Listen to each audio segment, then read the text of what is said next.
அனைவருக்கும் வணக்கம். நான் உங்க சகோதரி இந்திராணி. எல்லாரும் எப்படி இருக்கீங்க? நானும் நல்லா இருக்கேன். ஃபர்ஸ்ட் உங்களுக்கு எல்லாருக்கிட்டையும் நான் ஒரு மன்னிப்பு கேட்டுக்கிறேன். ஏன்னா ஒரு 1 வீக் ஆயிருக்கும் நான் வீடியோ போட்டு. ஏன்னா தீபாவளி பண்டிகை நிறைய துணி இருந்தது தைக்கிறதுக்கு, அந்த வேலை. அதே மாதிரி saree பிஸ்னஸ் பண்ணுறேன்னு தெரியும். அது பார்க்குறது இதெல்லாம் எனக்கு கொஞ்சம் நேரம் கிடைக்கல. அதனால் வீடியோ போகிறதுக்கு லேட் ஆயிடுச்சு. இதுதான் காரணம். அப்புறமா நான் செய்த புதிய தங்கம் வாங்க என்னெல்லாம் சேமிப்பு பிளான் பண்ணுறேன் அப்படின்றதும் இன்றைக்கி நான் உங்ககிட்ட பகிர்ந்துக்க போகிறேன்.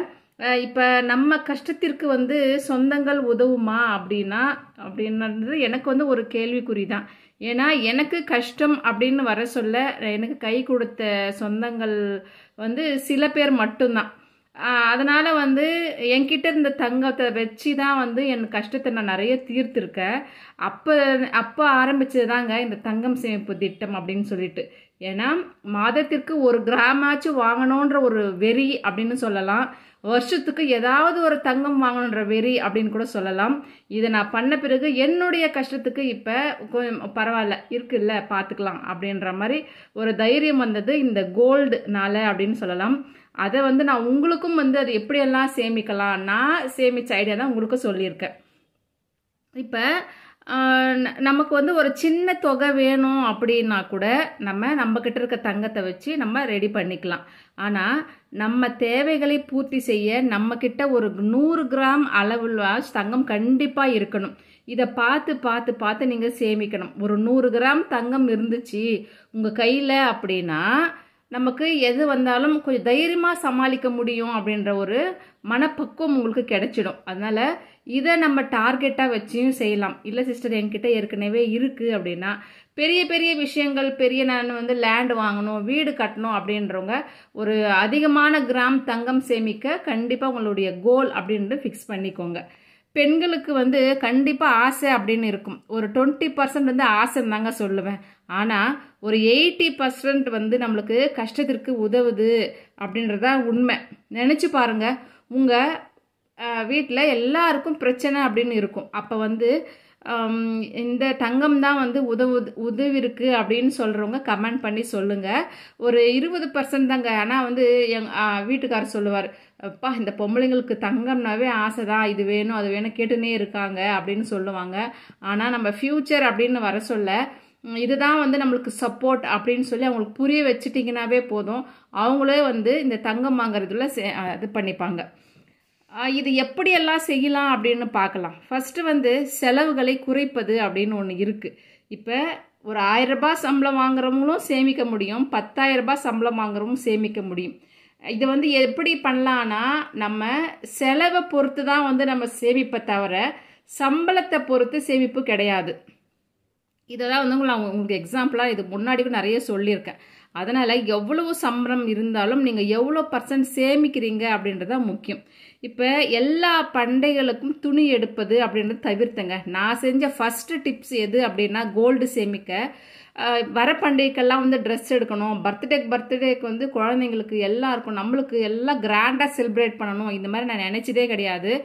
என்னால் எவ்வளோ முடியுமோ என்ன பண்ணணும்னு நினைக்கிறேனோ அதை பார்த்து எப்படி செஞ்சால் மிதமாகும், பணம் நம்ம கையில் மீதமாகும். நம்ம ஏன்னா மாசம்னா கோல்டு சீட்டு கட்டணும் இல்லைங்களா, அதுக்கு நான் பணம் சேமிக்கணுன்ற ஒரு டார்கெட்டில் நான் என்னுடைய செலவை நான் குறைச்சேன் ஃபஸ்ட்டு. ரெண்டாவது சீட்டு கட்டுறதை அதிகப்படுத்தினேன். கோல்டு சீட்டாக இருக்கட்டும், மணி சீட்டாக இருக்கட்டும், நல்ல நம்பிக்கையான இடத்துல இதை நான் அதிகப்படுத்துகிறப்ப நான் என்னுடைய செலவுகளை குறைக்க முடிஞ்சது. ஏன்னா சீட்டு கட்டமே வந்த சம்பளத்தை அப்படியே போயிட்டு இதுக்கு சீட்டு இதுக்கு இதெல்லாம் பண்ணிவிட்டு இருக்கிற பணத்தில் தான் என்னுடைய செலவை செய்வேன். அதனால என்னால் பணம் சேமிக்க முடியாது. நம்பர் 1 இதுதாங்க. இரண்டாவது என்ன சொல்லலாம் அப்படின்னா எப்படியெல்லாம் சம்பாதிக்க முடியும் அப்படின்னு யோசிங்க. இப்போ கடவுள் நம்மளுக்கு ஏதோ நம்மளுக்குன்னு ஒரு வாழ்க்கை கொடுத்துருக்கான். அதை நம்ம பண்ணினே போகிறோம், பார்த்துனே போகிறோன்றதை விட இருக்கிற டைமில் என்ன செய்ய முடியும். இப்போ என்ன சொல்கிறேன்னா ஒரு சில வீட்டில் ஆண்கள் சொல்லுவாங்க, நீ எல்லாம் வேலைக்கு போகக்கூடாது, நீ வீட்டில் தான் இருக்கணும் அப்படிலாம் சொல்லுவாங்க. கரெக்டு தாங்க. ஆனால் வீட்டிலேருந்து என்னால் என்ன பண்ண முடியும் அப்படின்னு யோசிங்க. இப்போ தவறு செய்யக்கூடாது, பொய் சொல்லக்கூடாது, திருடக்கூடாது, தப்பு செய்யக்கூடாது இல்லைங்களா. ஆனால் கஷ்டப்பட்டு சம்பாதிக்கிறதுல தவறு இல்லை அப்படின்னு நினைக்கிறவங்க நான். அதுதான் உங்களுக்கும் நிறைய வீடியோவில் சொல்லியிருப்பேன். ஏதாவது பிஸ்னஸ் பண்ணுங்கள், ஆண்களுக்கு கொஞ்சம் சப்போர்ட் பண்ணுங்கள், ஒரு செலவு மட்டும் நீங்கள் ஏற்று பாருங்கள், அந்த மாதிரி சொல்லியிருக்கேன். அதையும் ட்ரை பண்ணுங்கள். கிடைத்த வேலைகளை செய்ய ஆரம்பித்தேங்க. ரெண்டாவதாக நான் பண்ண விஷயத்தில் என்ன வேலை கிடைக்குமோ அதை பண்ணுவேன். இப்போ டெய்லரிங் பண்ணணுமா, ஒரு டெய்லரிங்னா நான் ப்ளவுஸ் மட்டும் தச்சுனே ஆமாம் இருக்கிற டைமில் அதை மட்டும் தான் செய்ய முடியும் அப்படின்ட்டு என்னால் உட்கார மாட்டேன். ஃபால்ஸ் வைக்கலாமா, சேரீ குச்சி போடலாமா, ப்ளவுஸ், இது மாதிரி அந்த ஒரு வேலையிலேயே எல்லா வேலையும் வந்து டைம் இது பண்ணுவேன். இரண்டாவது வந்து ஃபுட்டுன்னு போக சொல்ல வந்து மசாலா ஏதாச்சும் அரைச்சி கொடுக்க முடியுமா, ஹெல்த் மிக்ஸ் அரைச்சி கொடுக்க முடியுமா அப்படின்னு அதை பார்த்து எனக்கு எல்லாருக்கும் சொல்லி வைப்பேன். ஏதாச்சும் வேணும்னா சொல்லுங்க.